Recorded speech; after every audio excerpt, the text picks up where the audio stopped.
담당 의사 선생님이 암이라고 했는데 보험회사는 손해사정이라는 과정을 거치며 왜 암보험금을 지급하지 않고 상피내암이나 경계성이라고 하며 적은 보험금을 지급할까요? TV 보도 프로그램이나 인터넷을 통해 가끔 접하는 내용입니다. 왜 의사가 암이라고 하는데 회사는 암이 아니라고 할까? 결론부터 말씀드리면 의사의 암과 보험회사의 암이 다르기 때문입니다.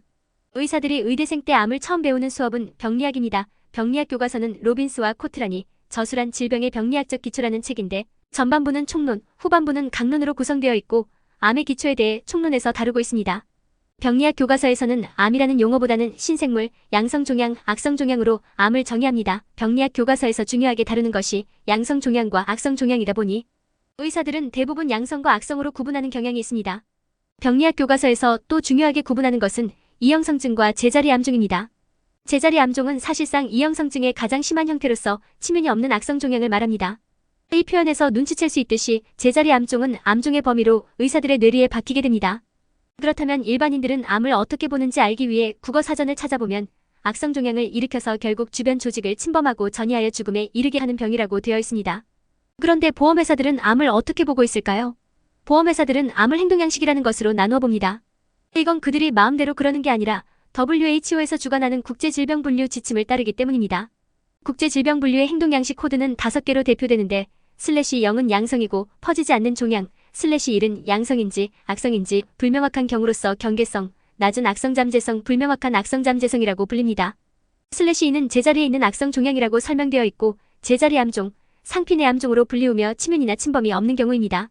/3은 침윤이나 침범하는 악성종양으로 발생 부위 영역 내에 있는 경우를 말합니다. /6은 원발 부위로부터 퍼지거나 다른 장소에서 성장하는 즉 전이된 악성종양을 말합니다. 그런데 전문가들 중에는 상피내 종양이나 고등급 이형성증을 제자리 암종과 구분하여 경계성으로 분류하는 분들도 있습니다. 정리하면 의사들에게 악성종양은 /2부터 6까지이고 보험회사에게 악성종양은 /3부터 6까지인 것입니다. 사실 경우의 수가 적어서 주목을 덜 받는 문제 중 하나는 위에서 언급한 이형성증과 상피내 종양을 상피내암으로 분류하는지 여부입니다. 자궁경부의 상피내병변이 대표적인데 저등급 이형성증, L실은 형태분류 80770, 질병분류 M87.0이고 상피내 암종, 칼시노마인사이트는 형태분류 8077이, 질병분류 디육에 이견이 없습니다.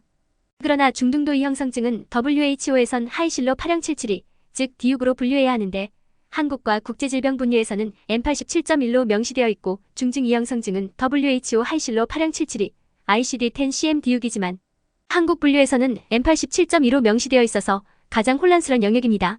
보험가입자인 환자 입장에서는 전문가들 간에도 견해차가 심하니 매우 마음이 편치 않을 것 같습니다. 일단 담당 의사선생님이 있는 병원의 병리전문의가 어떻게 병리조직검사 결과지를 작성하느냐가 중요하기 때문에 본인이 보험가입자라면 담당 의사선생님과 상의해서 판정에 혼란이 없는 진단명이 제출되도록 노력하는 것을 권합니다. 위에도 언급했듯이 전문가에 따라서 이형성증이나 상피내 종양 또는 상피내병변을 /2 대신 /1로 보는 견해는 특히 중등도 이형성증에서 발생할 수 있습니다. 저 역시 중증 이형성증은 /2로 분류하는데 동의하지만 중등도 이형성증은 /2로 분류되는 것이 적절치 않다고 판단하고 있습니다. 더구나 중등도 이형성증의 조직병리 판독 자체가 전문의에 따라 다를 수 있다는 점에서 어려운 분류라고 생각합니다. 병리조직검사 진단의 불일치는 병리 전문의들 사이에서는 매우 잘 알려진 현상이라는 점에서 환자분들이나 담당 의사 선생님들이 가급적 재판독을 받는 것을 권장합니다. 문헌으로 확인한 것은 아니지만 유럽 국가들 중에서는 병리 진단을 전문의 2인 이상의 판독으로 인정한다는 얘기를 들은 바 있고 최근에 이와 같이 복수의 전문의 중 하나를 인공지능으로 대체하는 것을 검토한다는 얘기도 들은 바 있습니다.